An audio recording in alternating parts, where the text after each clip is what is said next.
আসসালামু আলাইকুম রহমতুল্লাহ। কেমন আছেন সবাই? আশা করি আল্লাহ রহমতে সবাই ভালো আছেন। আপনারা দেখতে পাচ্ছেন আরেকটি বিল্ডিং এর আমরা ডিজাইন নিয়ে হাজির হলাম। এই বিল্ডিং এর কামটি শুরু করছি আবার।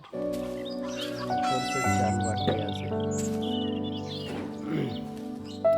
বিল্ডিং এর কামটি চলমান রয়েছে আমাদের এখন ব্রাহ্মণবাড়িয়া। আর আমরা সিমেন্ট বালু দ্বারা নকশা করে থাকি সব জায়গায়। চাইলে বাড়িঘর কামগুলো করাতে পারেন।